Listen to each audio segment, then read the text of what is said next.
Hello guys and welcome back to the channel. My name is Steve, otherwise known as Pin. I am back. I apologise for the delay, life.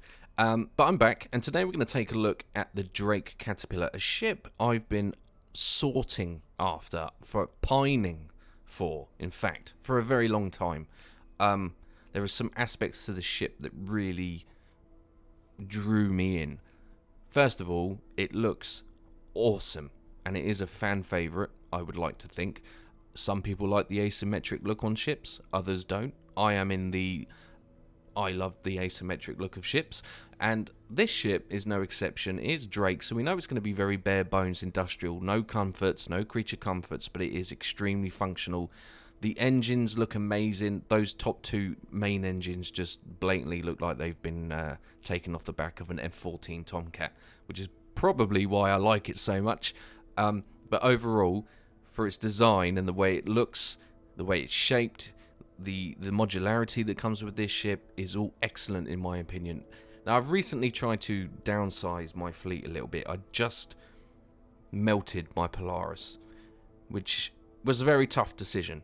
But in the long run, I had to make a decision on why I was going to try and what I was going to do with the Polaris, okay? As a predominantly solo player, I did not want the headache of constantly trying to man it and find a way to pay AI or constantly buying blades.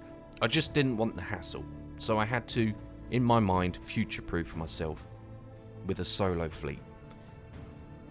Hence why I've picked up this Drake Caterpillar. Hence why I've wanted one for such a long time.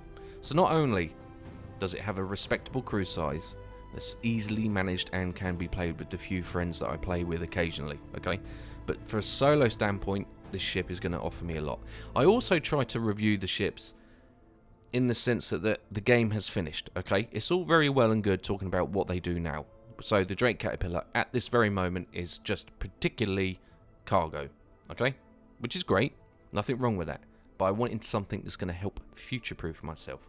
With this ship, you get modularity, i.e. the cargo bays can be swapped for various modules. We don't know what they are yet, but it does allow me to change my career around the verse to whatever particular need I want. And I like that flexibility. So it's going to cover me for a lot of bases in aspects in which I want to partake in those missions in and around the verse, right? I'm not backed into just trading. I could do multiple things.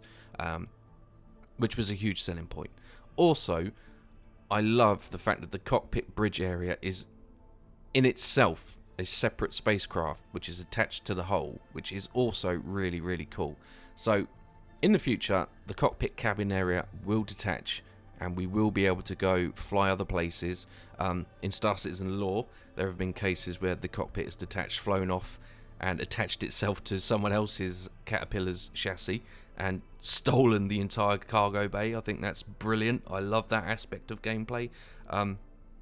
So in the future, the Drake Cat will be a very, very useful ship for a small player, a solo player with a small group of friends. This ship is going to open up multiple exploration revenue sources, whatever mission it might be, medical gameplay. This ship will be able to have those capabilities to some respect, similar to that of the Carrack with its modules. I tried to think of this as like a really mini Endeavour, so it is interesting, the potential of this ship, and that's probably what hooked me in, because again, I'm trying to future-proof myself, okay, for the things to come, not what's now, what's in the future. That intrigues me quite a bit. Obviously, this is the Pirate Skin edition, and it is awesome. To get your hands on this, you had to complete Pirate Swarm. I did it solo, and then realised that I had to do it multiplayer, so I did that, and I managed to grab a Pirate Gladius along with the Pirate Cat. So, very nice, very great package. I think you save $40. You get the Gladius and the Cat, which is around $40 cheaper than you would if you bought them both separately. So I'm very happy about that. The other aspect of this ship, which I love, is the engines. They look absolutely superb on this ship, and again, I'm convinced those top two engines are taken straight off the back of an F-14 Tomcat, arguably one of the most beautiful jets ever built. especially in my eyes. I mean, come on, it's awesome. So the Drake Caterpillar has certainly a lot going for it in the future. It's big, it's very unique looking, it's asymmetric, it has a detachable cab. It is, of course, associated with pirates because it's, after all, it is a Drake ship. But nonetheless, it's going to be and is a very cool looking ship, and I'm very happy I own one. Okay guys, what we'll do now is we'll discuss some of the features that can be found on board this mighty ship, okay, and we'll discuss, we'll throw in some of my little thoughts about some of these features, okay, and why it helped me decide to get one of these and why I've been after it for quite some time. The Drake Caterpillar is a large modular cargo ship with a focus on significant capacity and flexibility. It is commonly used for legitimate commerce, extended search and rescue missions. However, because of the low cost and popularity among civilians, the Caterpillar is known for being used by pirates as the storage location to their ill-gotten gains. Hence why there's a pirate skin for one. Features: Command Module. The command module can be detached from the main hull and is used as an independent ship. It can be used to move multiple Caterpillar hulls or an escape ship. Even at some shipping stations, the Caterpillar crews have been known to race command modules while waiting for their cargo to be transferred. That, to me, sounds amazing. Imagine if there's like 3 or 4 Caterpillars waiting to dock and drop off their cargo or whatever it might be, and while you're waiting you're like, hey guys, quick race around Daymar, and then all the command modules just set off and have a little mini race. That sounds epic. That sounds really fun actually. Cargo Module.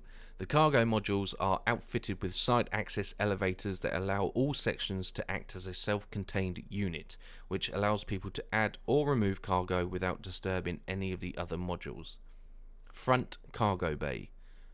The front cargo bay can be used for additional storage and housing open canopy vehicles like the Dragonfly. It is equipped with an air shield which allows crew to transfer pallets and launch small vehicles without decompressing. The module is also outfitted with a manned turret, a cargo lift, and multiple sensors to assist in piloting. Tractor Beam Station. The tractor beam station consists of a terminal that allows the ship to safely guide debris and even cargo directly into the side access doors of the cargo modules. Again, tractor beams are going to be super useful. We will see how important they become once cargo refractors here. I don't like that name. It should just be called physicalized cargo, because it's just allowing you to pick up boxes basically. Okay, so this will be the first iteration of cargo. Still going to have a long way to go, but having a ship with tractor beams that can zip things in and out without you physically having to get things like a mule or other ground vehicles to load and unload your ship is a huge plus. I think it's going to make life extremely convenient and a little bit easier in doing so. Loading the Caterpillar solo without those tractor beams would be a challenge in itself, in my humble opinion. Crew 1 to 4, okay, which is nice. The cargo 576 SCU, which is respectable. It is classified as a heavy freight. I'm not sure I agree with that, because with the modules and depending on what they are, that could change. I would see it as more multi-role transport ship. Would probably be a better title for the Caterpillar in my opinion. You can buy it in game for 4,686,600 Alpha UEC. It has a length of 111.5 meters, a beam of 39.5, a height of 13.4. Combat speed is 99 meters per second. It has a top speed of 894 meters per second and a mass of 1.6 million kilograms. I would like to see a bit more love given to this ship in terms of speed and thruster power. I've noticed that once the Cat has landed, it does not like to take off with its thrusters. It really is a case of full throttle and spacebar, and after like 3, 4, 5 seconds of delay, eventually you get off the pad. I just think that either this ship needs a little bit more love in terms of its power and its maneuverability, or the C2 needs nerfing, because that thing is ridiculously rapid for its size, in my opinion, even in atmosphere. So just throwing it out there, not saying either's right or wrong, but I think a little bit of love shown to the cat would go a long way. So there are some other aspects to this ship which also are very intriguing, and I stumbled across a little snippet of information that I'll read to you now. So the question is, what makes the Caterpillar cool? The phrase fighting transport may seem like a contradiction in terms, but it's accurate here. The Caterpillar is intended to be the centerpiece of pirate raids in the verse. Imagine teaming up with your friends to attack a shipping convoy, a squadron of cutlasses for cover and interdiction, a herald for electronic warfare and duties, and a caterpillar for the dirty work. The Caterpillar is highly modular and could be configured for a number of different roles. Even the command pod detaches for a quick getaway. The Cat is also intended as a platform for boarding operations. Pirates can marshal their shock troops aboard the ship and then force their way onto larger targets like frigates and cruisers. When I read that, I was like, oh my god, I did not even think of boarding operations. That would be amazing if we could have some sort of marine module and you could have plenty of room for troops in these modules and all of them just, I don't know, EVAing across to another ship and commandeering it.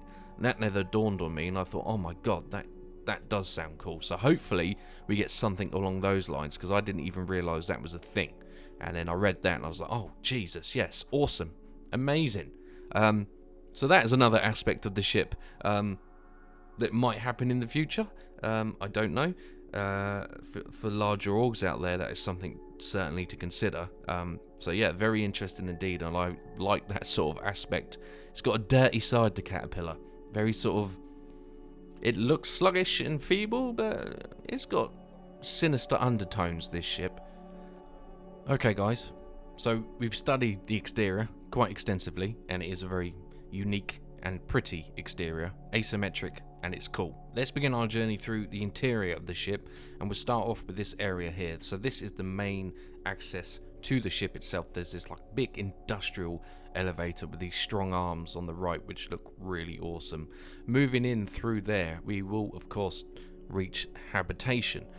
Now this is something that you're going to find very similar aboard the Drake Corsair, of course a very highly anticipated ship. And I can't wait for that ship to come out, and there are quite a few people who are in the same camp as me. So I imagine, from what we've seen, this will be very similar to the Drake Caterpillar. We have like this unique one table. There is some entertainment there, with a couple of bunk beds in the background there, but again, very bare bones, very basic. There's no nonsense with Drake. It's very industrial, very clean, exposed cabling, pipes everywhere. There's no apologies in this ship for what it is. This is a transport ship. You will not be comfortable. Get over it. That's the attitude you get. That's the attitude I like. I think it does appeal to a lot of people, the interior of the Drake ships. They're very, very bare bones, and it is appealing. Very simplistic Drake in their manufacturing, and it's very unapologetic, and I like it. So there's two bunk beds in here. There is a kitchenette and a shower toilet combo. The door doesn't shut on the toilet, which is annoying. I'm sure when this ship gets the gold pass that will change, but we'll just put up with it for now. And then of course we move through and we have the various module areas here. So at the moment you can see there's the cargo grids. We have a catwalk above those. Cargo grids will obviously contain your cargo and gridlock them to the ship so they don't float off and cause injuries, etc. But in terms of modules, I'm not sure what we get. Ideally, I would like to have a mix and match. I wouldn't maybe have one dedicated cargo bay. I'm thinking maybe a small medical bay. Nothing OP in terms of medical bay. Not like a Carrack med bay, that's too much. But maybe two dedicated Cutlass red beds in here. That would make sense as it's the same manufacturer.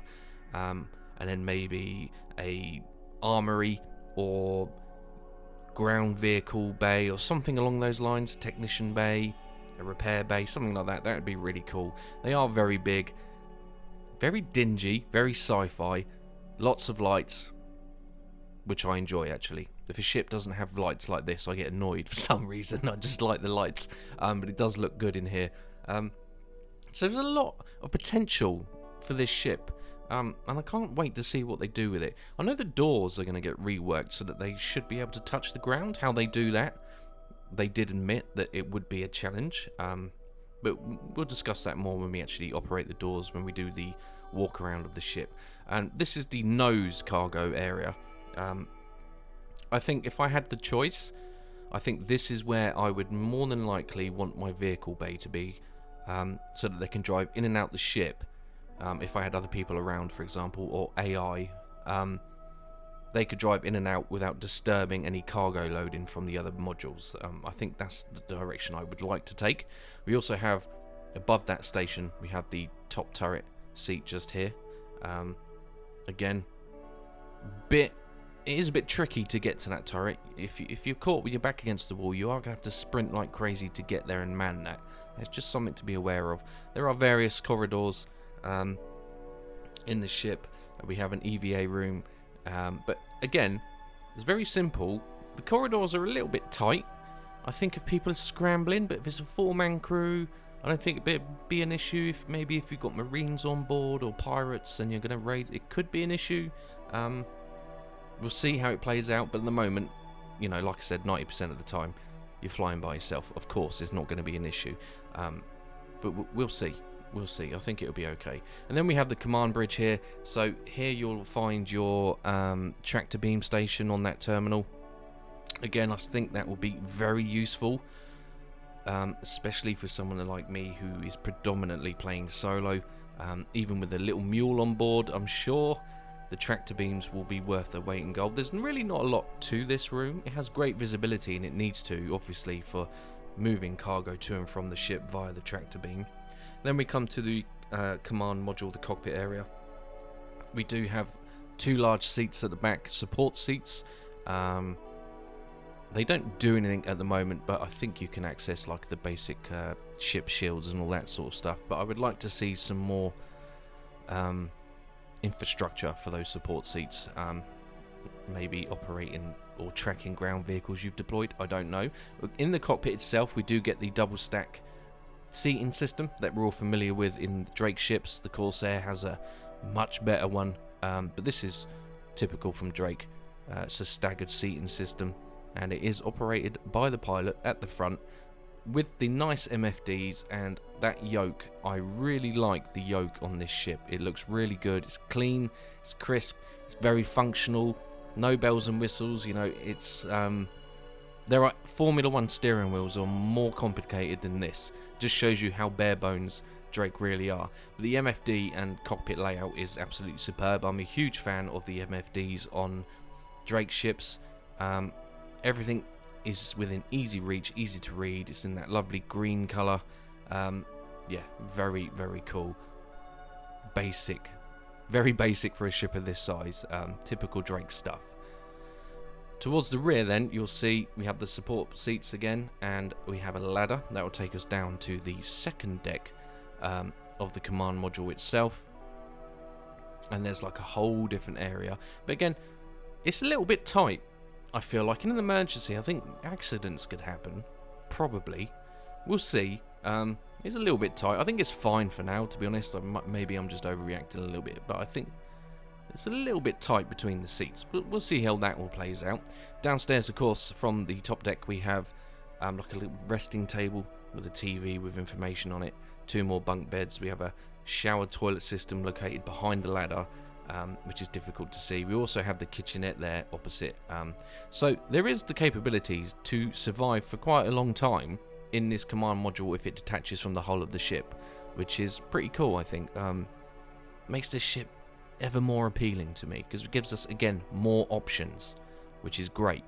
I'm always in the search for more options, and this ship surprises you with just how many more options you can have.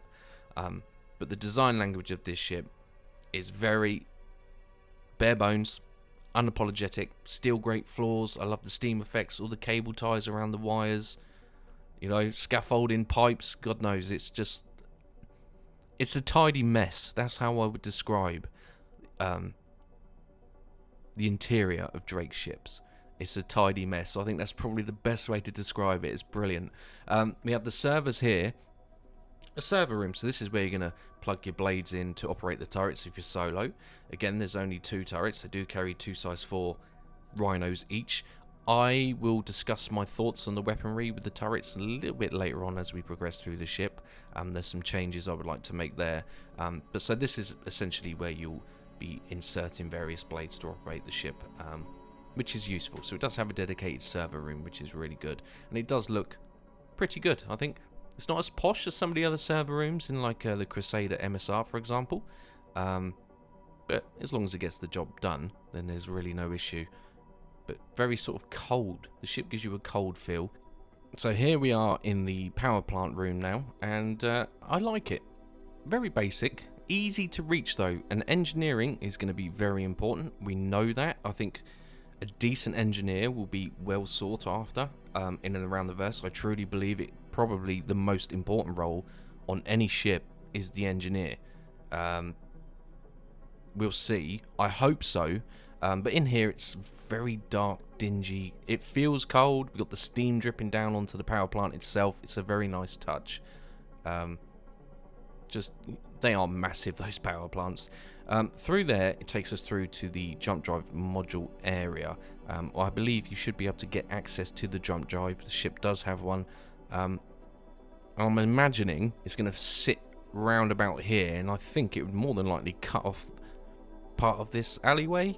I'm not entirely sure. It's interesting to see what the jump drives will eventually look like, but I'm sure it will fit in there because they've made room for it. So in terms of size, I don't know. Then we travel through various corridors throughout the ship, and we will arrive at one of the most important areas, which is the engineering area. Again, I truly believe that a good engineer will be worth his weight in gold. It's interesting to see how they're going to approach engineering. I think it should be challenging, but also not so much that it's going to cause ships to blow up all the time. I don't want that. I want it to be an important role, but not too challenging. But it should be challenging, if you know what I mean. It's a very fine line they're going to have to walk. But it's a unique aspect that I think will bring most ships to life. And in here is no exception. It looks incredible. We've got steam raising from the vents. You know, little amber lights. We've got MFDs on some of the components here, where engineers will be fiddling and tweaking and all that good stuff. So for us sci-fi nerds, you know, engineering is going to be very important, and in this room in particular gives you that perception that this is an important room. I have no doubt it will be, but very good, very moody in here, and I like it. Not quite Carrack moody. That engineering area is just sublime, but this isn't far off for what it is. Again, very unapologetic, and I enjoy this room. One of the most interesting rooms on board the ship, in my opinion. Very cool, very moody. And then, of course, there is the belly turret located in here as well. We will hop in that seat later on. So 2 turret access there. One above the nose of the cargo area at the front of the ship, and then one in the engineering room. Okay, so that's some of the rooms in the Caterpillar. What we'll do now, guys, of course, is take a physical walk around of the ship, because it's one thing for me to show you rooms. It's another for me to walk around to give you a sense of scale. So here we are. I've changed the skin because I didn't realise I had extra skins, but I do, and I've put this one on, and it fits this beautiful Lyria perfectly. So we'll continue making our way down towards the rear of the ship, and we're greeted by the command module with the 2 decks. You can see we have the cockpit deck up the top with his own perpex glass with all the structures, and then we have the bottom half of the deck with his 2 large headlights. You could call them headlights, they're just lights. We have 2 weapon systems located on the bottom of the command module, which is cool. We also have that really nice air scoop there, located on the side of the module itself. On top, there is also another 2 weapon systems. On the belly, you'll see the belly turret there, just behind the entry point to the ship, which is that elevator, and then the command module here has its own independent engines, which is pretty useful and will be in the future, even as a little scout pod to go scout a particular area. That could be useful in the future if the command module detaches, you want to go scope something out really quickly, make sure you've got a safe landing zone. So that's another aspect of the ship that really made me want to buy one. And then of course we get these tremendous engines. They are beautiful, these engines. They really are. Just, they look amazing. They look old school. They're not blue like some of the other ships. You know, the C2 has those big blue ones. These are old school yellow flame with hints of purple. I really do love the engines on the Drake Caterpillar. It's a very nice looking ship from the rear. Then of course we have the two large landing gear, and they need to be, because these engines obviously weigh quite a substantial amount. We're actually at the mineral reserve on Lyria. It's quite a humble little place to visit. If you haven't been there, you should go do. They sell all kinds of stuff. Then we have this command bridge here. This is where the tractor beam will be operated from. Also acts as a wing just to help with aerodynamics, although I can't imagine a ship of this size is particularly aerodynamic. But it lands, it takes off. It takes off just about. These thrusters you can see underneath the belly, this is I just think they need a bit more tweaking. As I've said, when you're trying to take off, it really is a case of full throttle and spacebar to get airborne. It's a little bit tricky. There's a sort of delay before you get off the ground. So a little bit of love in that area would be nice. Then of course we have the giant parking sensors here. Which I can't wait for these to work, because landing this ship, you know, can be tricky. It's very long, very hard to gauge your distance in some instances. And then of course we do have a control panel here which allows us to open up the front cargo module. Ideally I would love for this to have some sort of ramp similar to the Carrack in a 2-stage ramp, so that maybe we could get vehicles in and out here. I think that front, for me, I would like the vehicles in and out of, just so that it doesn't interfere with anyone else loading, unloading stuff from the other modules, right? That way it's just get your vehicles in, get them out. There's no potential collisions or people tripping over, you know, so we could have a full functioning Caterpillar there. A large AUEC could make use of that very easily, having the vehicle ramp at the front. I think that would be a solution I'd like to see. I'm sure CIG would probably think the same way as me, because I think that's the most logical way to have a vehicle bay, would be the front and a 2-stage ramp. Whether or not they can do it, I'm sure they can, because the stuff they achieve on some of these ships is incredible. So as we make our way in, then this is the main entry point to the ship, and as you can see, very industrial, big thick swinging arms. We have a weapon stowage rack here, which is a great place for one, so you can snatch your weapon and get out on planet side and start wrecking people or defending yourself, whichever situation you find yourself in. Make our way through to habitation. Again, very, very basic. So we have a kitchenette, various fire extinguishers, we have some supplies and stuff. I'm not sure what emergency supplies would be. Maybe you could store med pens and stuff. But here we have the kitchenette, and then the shower toilet. Okay, now at the moment, now I could be wrong, correct me if I'm wrong, please do, but I don't think that door works. It does look a pull system, and I think that the toilet is supposed to fold away, but I couldn't get it to work, so I don't know if that's a bug or it just doesn't work. So if you could let me know in the comments, that'd be awesome. But yeah, very, very, very basic. Nothing pretty about that, and I do not like the fact that you can't shut the door in a cooking area at all. That is like cooking in a toilet, pretty much. Not cool. Not cool, but it is what it is. Again, very unapologetic. So we have some various screens and stuff here hanging down from the table where your crew are going to be eating all the rubbish that you've picked up for them. And I think that would probably sit 6 people at once, I think. I think that's fair enough. We have the 2 bunks here. So you can, of course, bed log. And there are another 2 situated in the lower deck of the cockpit bridge area. So your crew can come here, chill out if you're on long journeys. But I would like to see a a bit more range on this ship, I think I would probably... The range with the QT drive at the moment isn't particularly brilliant. You can do a jump from Crusader to Microtech, but you'll have very little, maybe a quarter of a tank of fuel left. So I think I'll have to change the QT drive at some point. So here we reached one of the first cargo module here. And on each side, so this is port side, we can open the doors like so. Now this is where they said they were going to rework these. Because as you can see, it's just not feasible to physically load cargo onto this without a tractor beam yet. So I'm hoping that the doors will at some point be able to touch the ground. However they do that, I don't know. It will be tricky. I'm sure they'll find a solution, but they do need to touch the ground to make life a little bit easier. It's not a problem in space, but planet side it is almost certainly a problem. But they have said they are going to work on solutions to fix this, I believe. So that's a good thing. But in here, it does feel like you're actually at work doing something, right? This is the sort of, it's like a warehouse that flies, basically. We have some monitors there, which I think are cool. I'd like to see on those monitors maybe what cargo you're carrying, how much is left of said cargo, or maybe it's how much supplies are left in a particular SEU. That would be very useful information for, I guess, if you were to be a crew member here,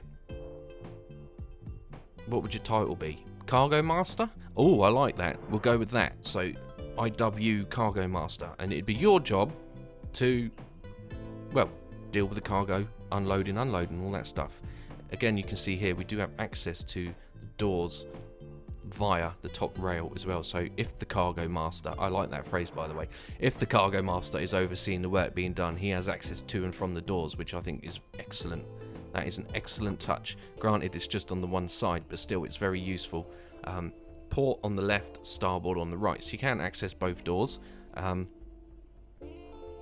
which is useful. Very useful. I like that. That's something I would never dream to put in, but they really have thought about this in quite some detail. Then we have the bow of the ship.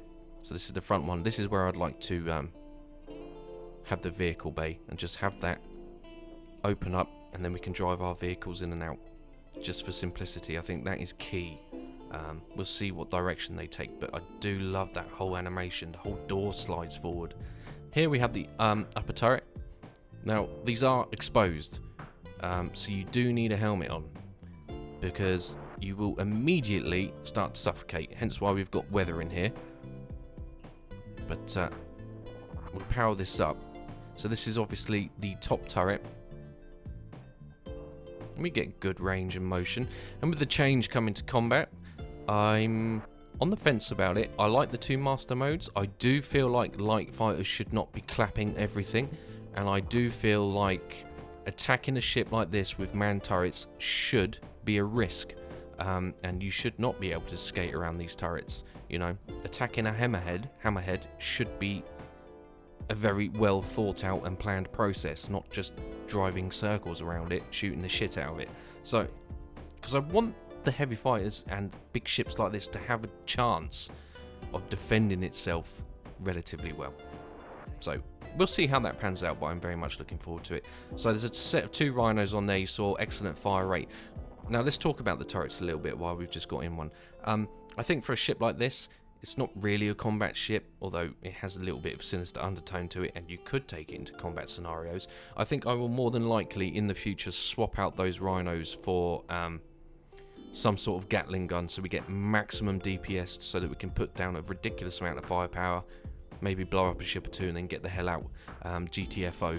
I think that would probably make sense. So I will be looking to change those rhinos for Gatlings at some point. So in here, I think we could probably get an Ursa rover. Definitely we could get some rock miners in here. We'll definitely get that new coolers shit Grey Cat STV, which I'm going to review because that thing looks awesome. And I love ground vehicles. Just keep them coming. Yeah, so definitely get a few vehicles in the front. I'm going to take this helmet off because I'm tired of constantly wiping my visor. We'll go through here, back towards habitation. So we've gone through all the cargo modules there. And as you can see, it's a nice experience walking through this ship. It really is pleasant, despite its just simplistic ways. It's very pleasant walking. It, like, again, you do feel like you are at work and you're working to do things. It's no creature comforts whatsoever. It's like being on a building site that flies. Let's make our way through. Before we do, I did notice there was some various panels here, and I'm thinking, are these going to be able to be worked on, like the hammerhead modules, you know, with the power relay systems and stuff? I'm wondering if that's the thing. But here we are in engineering. We have an engineer station. This will be a very important station. We'll be able to tweak maybe power output, keep an eye on quantum fuel, jump drive, check everything's working correctly, shields are, you know, is there a glitch in the matrix, all of that good stuff. It is very moody in here. And here we have the classic warning that I've found on every Drake ship so far. Rapid decompression will explode your face. That's exactly what it says. Pause it if you don't believe me. And then all of these little MFDs are cool. I'm imagining that's going to show things like temperatures of particular modules, or circuit layouts maybe, electric currents, all that good scientific space nerd stuff that we all love so much. Here we have the lower turret. We'll just hop in it real quick. And I've just realised I have not put my helmet on, so we'll quickly hop in here while I quickly suffocate.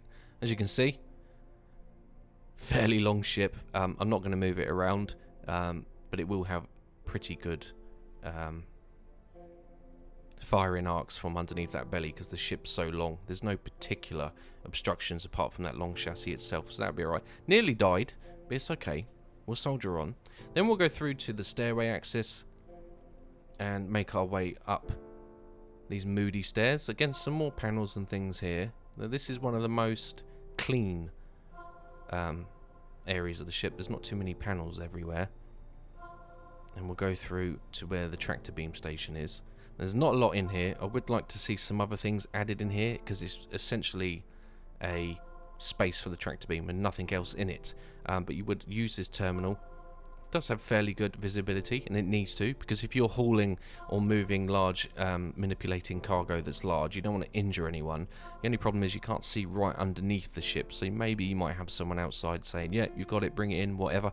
But yeah, not too much in this room. Let's have some more things and stuff and things in here, please. But other than that, you will be using this station quite a lot unless you like manually hauling your cargo on board with either a mule or something else. They need something else. The mule doesn't allow you to stack boxes on top of boxes at the moment, so we'll see what other ground vehicle they come up with. Maybe some sort of crane, I imagine. Then we go downstairs. This is the EVA room, so we have a ladder and a airlock there. Allows us access in and out of the ship, so when we need to do EVA things. Some more component housing there. And then we have module access, so this again, this takes us to the top ramp, walkway, I apologise, catwalk, across all the various modules. And then we come back through to the centre hallway, which brings us through multiple doors. Okay, with stairway access on the left, then we have the server access in here. So we'll pop in here. Again, this is where you're going to be inserting your blades for turrets if you don't have a full crew. It looks cool in here. Bit tight, but then it doesn't need to be big, does it really? It's very simple function. Power plant room, again very moody. The steam dripping down onto the power plant itself, protected by the big yellow rails so you don't fall in and crush your hands and all that good stuff. Nicely lit. And then that takes us through to the jump drive area. Again, I'm not entirely sure how big they're going to be, because you can see on the ground there's like a little yellow edged area where maybe they are thinking of putting jump drives. Maybe they're not as big as I think.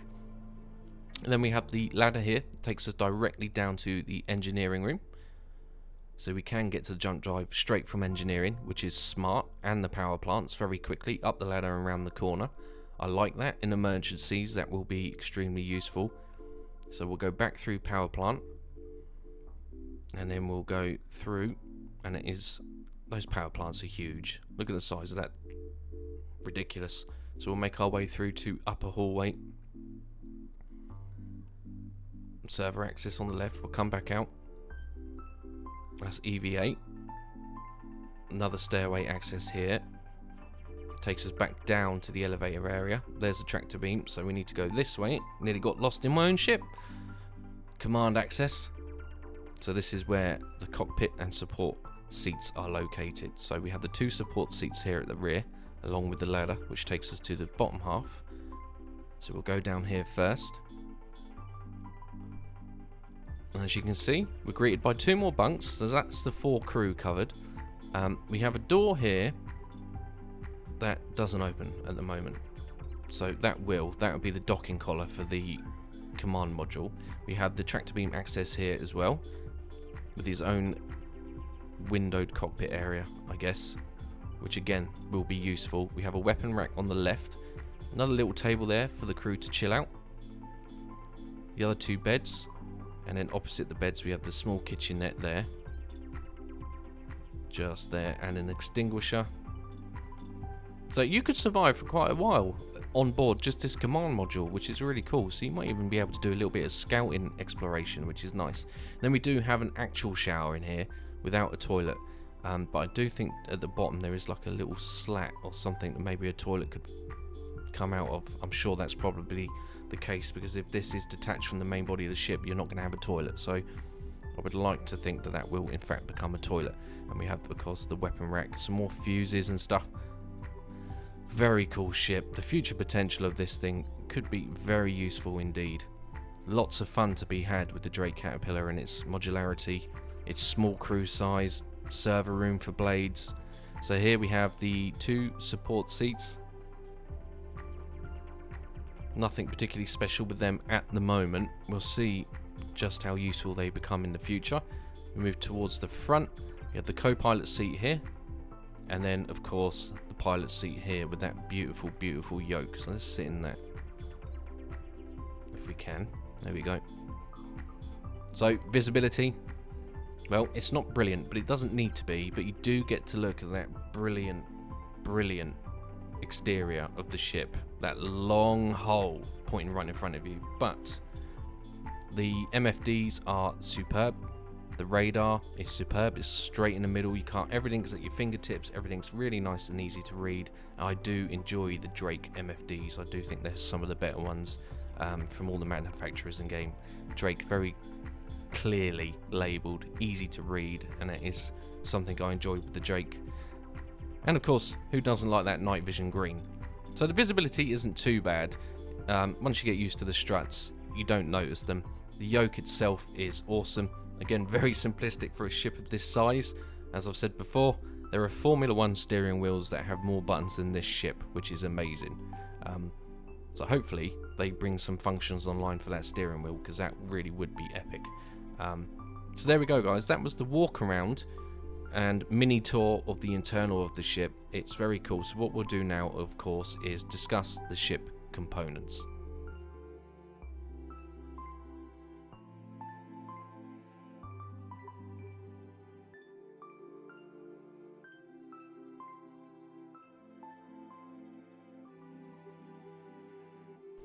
Okay guys, what we're going to do now, of course, is go through what components you can expect to find in the 3.17.3 patch. So if you're watching this in the future, these components might change, but stock, they are as follows. So let's bring up the cat itself. Wait for that to render in. Let's get the ship fully rendered like so, and we'll start with... Oh, before I forget, we can now add flares to the dashboard of your ship, which is pretty cool. As you can see, I've got 2 bobbleheads and some flags, but we'll move on from that. Okay, so let's start with the coolers. We get 2 of them. They are size 3, grade 3. These 2 are the thermal cores from Juno Starworks. I haven't changed anything on this ship at all yet. Power plant, we get the Ginzel, or Ginzel. I think I'm going to go with Ginzel. Size 3, grade 3. That's from Juno as well. We saw that in the ship itself. It's a whopping great big power plant. Again, I haven't changed them. I will, however, be changing this QT drive, which is the AUEC Pontes size 3 grade 3. It does not have good range, and it can hamper your cargo running ability, so I might change that for something that's got maybe a slower QT drive but much better range. Shield generators, we get the Stronghold, which is a size 3 grade 3, and we get 2 of those bad boys. I'm yet to be attacked. I'm sure with 100 people on the server, it's only a matter of time before some punk tries to take me down because he thinks I'm carrying something extremely valuable. So at the moment I haven't felt the need to change that, but I more than likely will. Weaponry, you can see we have gimbals here. We have M4A. Some of these are on the command module. These are size 2 grade 1 from Bearing, and then of course we have, they're on like a twin turret on the top there. I don't know if you can just see that on just on top of the cockpit. There's a twin turret system there. Then we have the M5A cannon, which again, Bearing. Those are the 2 located underneath the module, the cockpit that we saw as we did our walkthrough. Not going to change them, don't need to at the moment. Rhinos on the turrets, so we get 2 size 4 on both of those turrets. I do think I will swap those out for Gatlings to have a maximum DPS should the occasion call for it, enough to ward off any would-be attacker, especially if I've got crew on board. We can fight them off and make a quick getaway. Switching from master mode to quantum jump mode, or whatever it is, that is what I intend to do and get the hell out of town. And the DPS of the Gatlings is superior, so they've only got to last long enough to keep us alive, and then we can GTFO. Liveries, I've got 2 here, didn't know I had them, but I do. So we have this Deck the Hull livery, which I think was a Luminalia skin, maybe, I could be incorrect, but there are plenty of liveries for this ship, so you won't go without anything looking, you know, you will find something flashy, but I do like the pirate skin, it looks awesome, very sleek. And then we have this Icebreak livery. So there we go, guys, that was my video on the Drake Caterpillar. I hope you enjoyed it. It's been a while. I will now be on top of things, and content should flow a bit of a more realistic rate from me. So I hope you enjoyed today's video, guys. If you did, you know what buttons to press, and I will have more Star Citizen content en route to your location soon. Cheers.